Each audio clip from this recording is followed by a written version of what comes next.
Hi, my name is Melonee Lamb and I'm from Carlos, Minnesota. And this is a little story about my art journey. When I first started art, it was more of a small-time craft type of atmosphere. My children were little and I needed to fill up some of my time. So I did a lot of projects like this.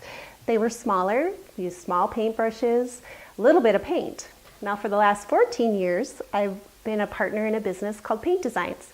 And Jackie Henning was my business partner. And we did thousands of square feet, used larger paintbrushes, and mostly a trowel. Since the economy changed, that I needed to switch. And so this is now my new art journey and what I'm trying to do with it now.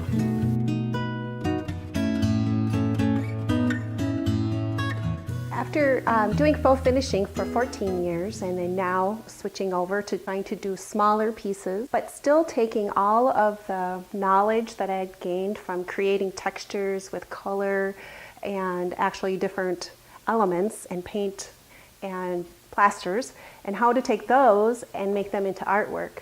So the first experiments were making something pretty, and I know how to make pretty really well. And by layering the textures and the different elements. So the mixed media works really well for me.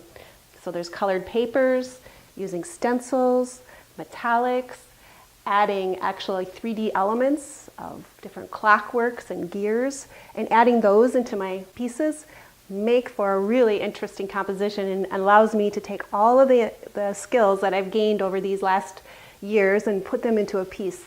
And then the icing on the very top is doing the resin. And I come from a world where I don't do perfect. So this works for me of creating all of these wonderful textures underneath there and just allowing the resins to creep underneath the different layers and not ending up with something perfect, but ending up with something very interesting. The next piece was taking that mixed medium process even a little bit farther and adding even more texture underneath and actually putting and then laying more 3D elements underneath there. And then of course experimenting with the ghosting process of going lighter to darker, adding more metallics, adding of course more embedded pieces as well. And again, creating very pretty.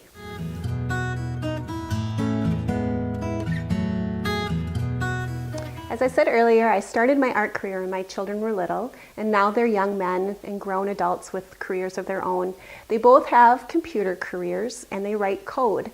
So I wanted to create some pieces for them, and I needed to create something that would be more masculine and have more of an interest for them. So that took me into this new journey of creating pieces that have dynamic colors, more rich colors, and adding math symbols and code symbols. So it took another range of knowing what I so comfortably do, creating textures and color and really pretty elements. Now I needed to do a little bit more research and actually figure out what code is and what they do in their world. So that led me to this piece and searching out what different codes might be. So I've added elements of in here off to the side is actually hobo code. In the 1920s, the hobos would be going from town to town and traveling, and they would have little symbols that they would let people know that, was it a safe place? Could you get food here? Could you have alcohol in that town? Could you not have alcohol in that town? So those were different symbols that I incorporated throughout. And then I have Hebrew Bible code up there on the top. And then I have Morse code actually in there. There's also codes in here for electrical code. There's also math codes where the symbols and the numbers have something to do with only not just numbers, but symbols for numbers. And that's how that little journey started, and adding the little 3D elements of gears and pulleys and adding all that together in math schematics. So this was one of my biggest challenges, because now remember, I've been working on thousands of square feet for the last 14 years. These pieces are individual pieces that I had to create in small. So this was really a big challenge for me to create something that was small but still had a lot of interest and depth. So I added some more 3D elements that are actually on the outside of the piece. So doing all of the resin, but then adding these pieces as well.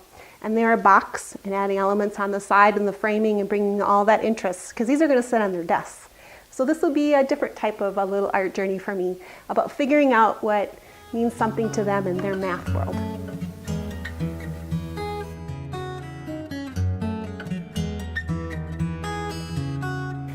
Journeys are never a straight line. They often curve and wander through. And this is another little avenue that I'm trying. I've always been fascinated by glass painting, painting on glass from behind. Well, this is kind of a take on that. It's working on mirrors and actually patination on the back, and then putting patterns and images through with different paint, and actually using products that come out of the world of glass etching and to put patterns into mirrors, and then applying those on to glass and mirrors both. And what I'm finding is that I'm really falling in love with the chemical reactions on the back of the mirrors that happen, which is what this is, and what this one is as well, and the colorations that happen by the patination process that's happening. With using glass and mirror, it's more reflective type of pretty things to be able to use, but using tamaset leaf and gold leafing is a whole new product to try. So just starting with this, don't know where it'll lead me, but it's always fun to try.